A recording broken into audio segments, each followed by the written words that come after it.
વિદ્યાર્થી મિત્રો, ધોરણ 10 ના વિદ્યાર્થીઓના આજના લાસ્ટ સેશનમાં શ્રદ્ધા ઓનલાઈન એજ્યુકેશનમાં આપનું ખૂબ ખૂબ ફરીવાર સ્વાગત છે.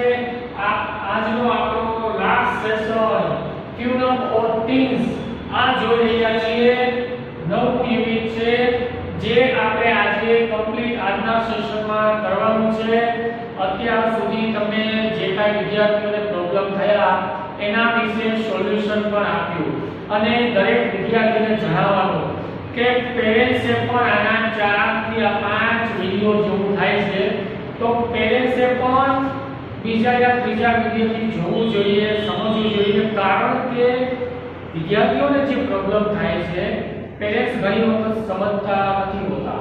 એટલે મને તો બધાય સમજતા, પણ અમુક પેરેન્ટ્સ પાસે ટાઈમ નથી હોતો, બાળકને સમય નથી દેતા, તો એ સમય દેવો જોઈએ, માટે એમને પણ આ વિડિયો સાંભળવા જોઈએ. બરોબર. હવે આપણે જોઈએ, છેલ્લે આપણે જોયું તો હેવી ફૂડ ક્રિયાશીલ વિશેનું. આગળ જોઈએ students 2. Hello doctor Mansuri sir. Doctor Mansuri sir ને કહે છે આઈ એમ કંદર નામનો વિદ્યાર્થી છે. આઈ રીડ સમવેર, મેં ક્યાંક વાંચેલું. Tune up yourself for the board exam. Could you explain what it means? કંદર નામનો વિદ્યાર્થી છે એને ડોક્ટર મંસૂરી સરને પૂછ્યું કે સર મેં આવું સાંભળેલું છે ટ્યુન ઓ ટ્યુન્સ, તમારા જે તમે તાલમાં ચાલો અથવા તમે જે છે બોર્ડની એક્ઝામ માટે એને એક લયમાં બનાવો, તો સર તમે મને સમજાવશો આનો મતલબ શું થાય? ડોક્ટર મંસૂરી સર કહે છે dear you seems to be 10th or 12th student. મને લાગે છે ભાઈ કે તું કા 10મા ધોરણનો કે 12મા ધોરણનો વિદ્યાર્થી છે.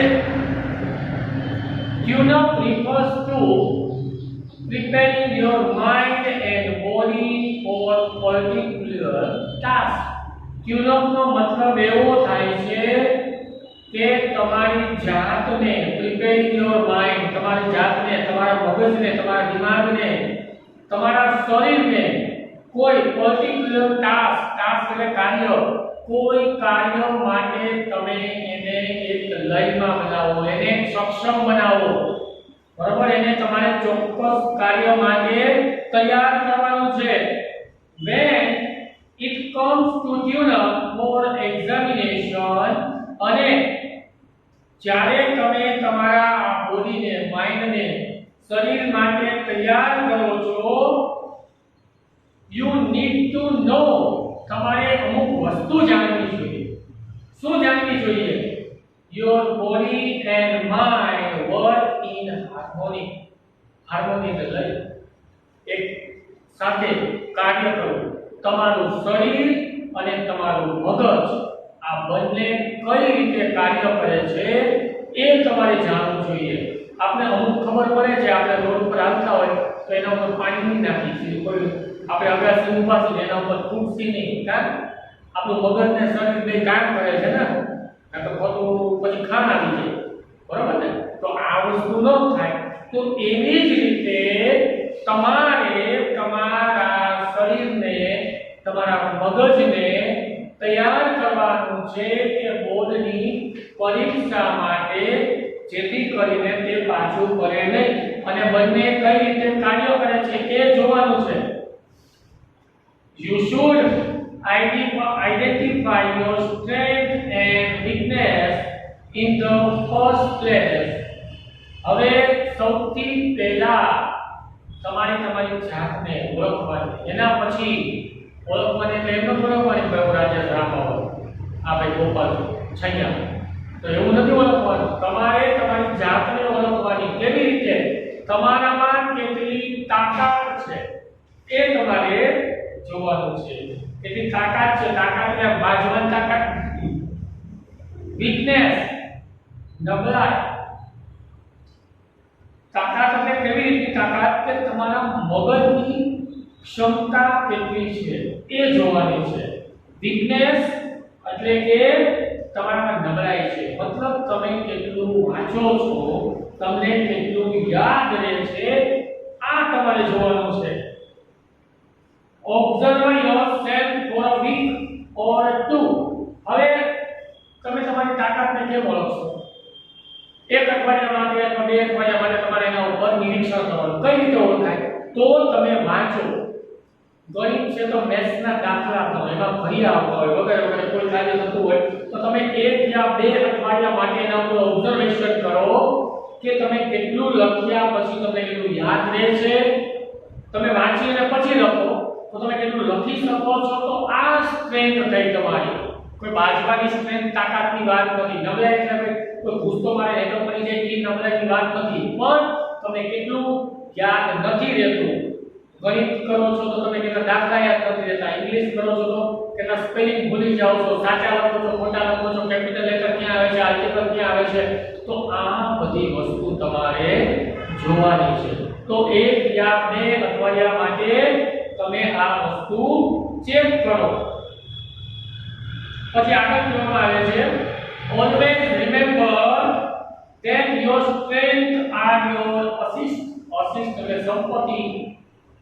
તમારી જે તાકાત છે એ જ તમારી સંપત્તિ છે. તમારી તાકાત છે તમને મદદ કરશે એનાથી જ. do not think much about your weakness. વધારે પડતી તમારી નબળાઈ છે એના વિશે નહીં વિચારો. નેગેટિવ ન થવાનું. મતલબ આવું કે છે તમને ધારો કે નથી આવડતું તો ભાઈ મારા તો યાદ જ નથી રહેતું, હું તો આવું નબળો છું એવું શું કામ વિચારો છો? પેરેન્ટ્સ પણ જો સાંભળો છો તો બાળકને વારંવાર બાળકને તમે ટોર્ચર નહીં કરો. યાદ નથી રહેતું, આવડતું નથી, તો આવડત છે તો ભોગો છે, બળદિયો છે, તારે તો માર્ક ઓછા આવે, આવું નહીં કહેવાય. એને વારંવાર એને તમે થોડું વધારે પડતું પ્રોત્સાહન આપો જેથી કરીને બાળકને પણ કાર્ય કરવામાં થોડી મજા આવશે. It is your strength that will help you cope the exam. અને આજ તમારી જે નબળાઈ છે વિચારો નહીં અને આ તમારી જે તાકાત છે એનાથી જ તમને પરીક્ષામાં કોપ ધ એક્ઝામ કોપ એટલે સામનો કરો, તમે એનો સામનો કરી શકશો. Secondly, your body and mind are tuned up to the school timetable before you receive board exam schedule. અને બીજું વધારામાં તમારી જ્યારે બોર્ડની એક્ઝામ આવે છે આ વખતે એવું કહે છે કદાચ માર્ચના એન્ડમાં અથવા એપ્રિલના સ્ટાર્ટમાં અથવા એપ્રિલના મધ્ય ભાગમાં કદાચ એવું પણ બને જો આ કોરોનાની દવા ન મળે તો મેમાં પણ દવા આપણે જે એક્ઝામ લઈ શકીએ. તો તમારા બોર્ડના જે ટાઈમ ટેબલ અને સ્કૂલના ટાઈમ ટેબલને ચોક્કસ બનાવો. એ પ્રમાણે તમે રીડ કરવાનું, લખવાનું રાખો. Once you receive the board exam schedule, prepare a new timetable based on your energy level. હવે એક વખત જ્યારે તમને બોર્ડનું સમયપત્રક મળી જાય તો એનો મતલબ એવો નથી કે આમ જેમ વાંચ્યા કરો. આપણે ધોરણ 12 ની ગયા વર્ષની વિદ્યાર્થી છે જયસ્વાલ હિરવા કરીને હતી. એના મમ્મી પપ્પા પણ ફરિયાદ કરવા આવેલા છે સર વખતે. નો ડાઉટ એનો સેકન્ડ રેન્ક આવ્યો છે આપણી સ્કૂલ લેવલે. પણ એટલું બધું વાંચતી દિવસ રાત ખાતી પણ નહીં. તો આનાથી કાંઈ એવું નથી કે એ વસ્તુ કરવાની. તો આવું નથી કરવાનું, બરોબર? ખાસ યાદ રાખવાનું. વાંચવાનો ટાઈમ ટેબલ બનાવો. એની સાથે સાથે માત્ર રીડ કરવાથી લખવાથી કાંઈ નથી થવાનું. તમારા શરીરનું ધ્યાન આપો. તમે તમારા શરીર ઉપર અત્યાચાર નહીં કરો. તો તમારે જે એનર્જી છે એ પ્રમાણે તમે શેડ્યુલ બનાવો. Identify the best time when your energy level is high. અને તમે તમારા સમયને, તમારા જે ચોક્કસ જે વસ્તુ તમને યાદ રહે છે જે સમયે એને તમે ઓળખો કે કયા સમયે તમને વધારે યાદ રહે છે. ઘણા લોકો એવું કે બહુ સવારમાં યાદ રહે, ઘણા કે બપોરે યાદ રહે, ઘણા કે સાંજે યાદ રહે. એટલે દરેક વ્યક્તિને કઈ અલગ અલગ દિમાગ હોય છે, અલગ અલગ સમયે કાર્ય કરતું હોય છે. તો જે તે સમયે વધારે યાદ રહે હોય એ સમયે તમારે એ પ્રમાણે શેડ્યુલ બનાવવાનું. Try to match it with the time slot of examination. અને એના અનુસંધાને તમે જે બોર્ડમાં પેપર આપનો સમય છે એ પ્રમાણે તમે લખવાનો રીડ કરવાનો પ્રયત્ન કરો. આપણે પણ સ્કૂલમાં દર વર્ષે આવે છે ને, જે પ્રમાણે તમારે બોર્ડનો ટાઈમ ટેબલ હોય એ જ પ્રમાણેની આપણે રાઉન્ડ ટેસ્ટ લઈએ છીએ, તો એ પણ ખાસ ધ્યાન રાખવાનું છે. It is important to relax to tune up your body and mind. અને એ ખૂબ જ જરૂરી છે કે તમારે થોડું રિલેક્સ રહેવું જોઈએ અને બોર્ડના સમયપત્રક સાથે ચાલવું જોઈએ. તમારું માઇન્ડ પણ થોડું રિલેક્સ રહેવું જોઈએ, માત્ર બોર્ડ મગજમાં ઘુસાડી દેવાનું નથી. You may follow simple relaxation technique. અને તમારે અમુક સિમ્પલ તમે ભાઈ રિલેક્સ કઈ રીતે થઈ શકો તો એના અમુક મુદ્દા છે. લાઈક પ્રાણાયામ. સૌથી પહેલા એક તો તમે પ્રાણાયામ કરો. યોગા કરતા હો તો યોગા કરો. સ્ટ્રેચિંગ, આપણા જે સ્નાયુ છે બેઠા બેઠા કંટાળી ગયા તો હળવી કસરત કરો, થોડું ચાલો, થોડું સાયકલિંગ કરો તો આ થાય. Listening to the melodious music. અને થોડું હળવું સંગીત સાંભળો. ધડધડાટ નહીં સાંભળો, મગજમાં ધબધબાટી થઈ જાય તો એવું નથી કરવાનું. થોડું હળવું સંગીત સાંભળો. તો taking a walk about 10-15 minutes at a suitable time or having cup of green tea. 10-15 minute ચાલવાનું રાખો. પછી બેઠા રહેશો તો પછી એક ધારા બેઠા રહેવાથી શું થાય, પેટના પણ પ્રોબ્લેમ થાય. માટે થોડું ચાલો, સાંભળો, મિત્રો સાથે વાત કરો, થોડી વાર ટીવી જોવો. આમાં નથી હું તમને વધારાનું કહું છું. તો આનાથી તમે થોડા રિલેક્સ થશો. ફોન છે 10-15 મિનિટ રમી લ્યો, કોઈ વાંધો નહીં. પછી એમાં મગજ રાખવાનું તીન પતિ પબજી ને પાર્લેજી જીજાજી બાપુજી એ નથી રમવાનું બધું, બરોબર? તો એ પણ થોડું ધ્યાન રાખવાનું છે. થોડી ગ્રીન ટી બહુ સારી શરીર માટે. આ પણ પીવું. ઓરેન્જ ન થાય તો કાંઈ નહીં, એવું નથી કહેવાનું હોય છોકરાઓએ કે સરે અમને ગ્રીન ટી પીવાનું કીધું છે.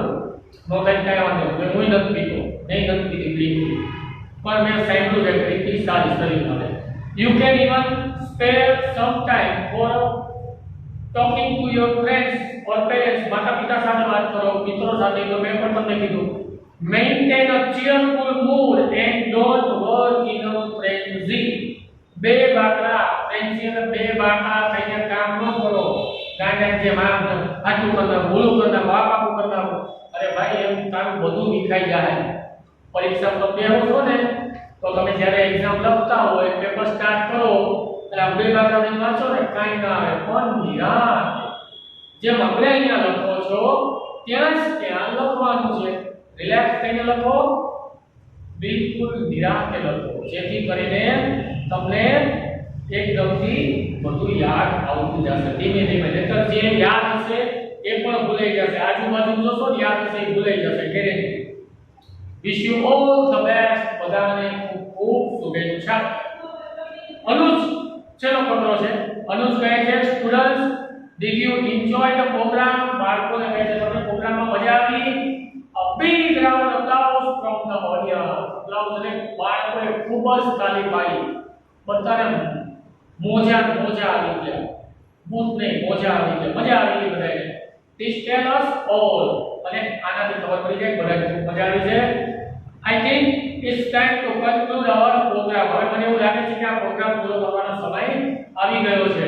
It is impossible to express our gratitude in words. અને ખરેખર અશક્ય છે gratitude એટલે આભાર શબ્દોમાં માની શકાય એવું નથી. However, I am indeed thankful to all the guests who made it convenient to spare time for busy schedule. આ બધું હોવા છતાં બધાની busy schedule હોવા છતાં પણ ખરેખર બધા આવ્યા. બધાનો ખૂબ ખૂબ આભાર.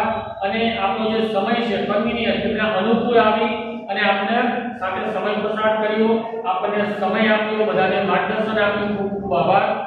I am sure that not only students but parents also get or gain a lot. મને ખાતરી છે કે માત્ર વિદ્યાર્થીઓની માતા પિતાએ પણ ખૂબ આમાંથી જાણવા મળ્યું હશે. અને હું પણ કહું છું કે આ માતા પિતાએ ખાસ આપણા 3-4 વિડિયો છે સાંભળવા જોઈએ, સમજવા જોઈએ, જેથી કરીને વિદ્યાર્થીઓને પણ હેલ્પ મળી શકે. Hope we all remember the tips given by the expert and follow them as much as we can. અને જે કાંઈ આમાંથી આપણે જે એક્સપર્ટ દ્વારા, જે નિષ્ણાત દ્વારા જે કંઈ સલાહ આપવામાં આવી છે એમને અનુસરવું જોઈએ. આપણે તમારે લોકોએ પણ અનુસરવાનું છે, જેથી કરીને તમારા શેડ્યુલમાં, તમારી એનર્જી લેવલમાં, તમારા સ્ટડીમાં ખૂબ જ ફેરફાર આવશે, યાદ રહેશે, ઘણું બધું આવડશે. તો આ જે wish you all the best. તમને બધાને ખૂબ ખૂબ શુભેચ્છા. આ સાથે આજનું આપણું યુનિટ અહીંયા પૂરું થાય છે. આની સાથે જે કંઈ તમને વર્ક મોકલવામાં આવે છે તો એ વર્ક તમારે ખાસ કરવાનું છે અને હેન્ડ્સ ફ્રીના ઉપયોગથી વિડિયો સાંભળવાનો છે, જેથી કરીને થોડો ઘણો કંઈ ઘોંઘાટ આવતો હોય તો એ આવે નહીં. બરાબર? ખાસ thank you very much. All the best.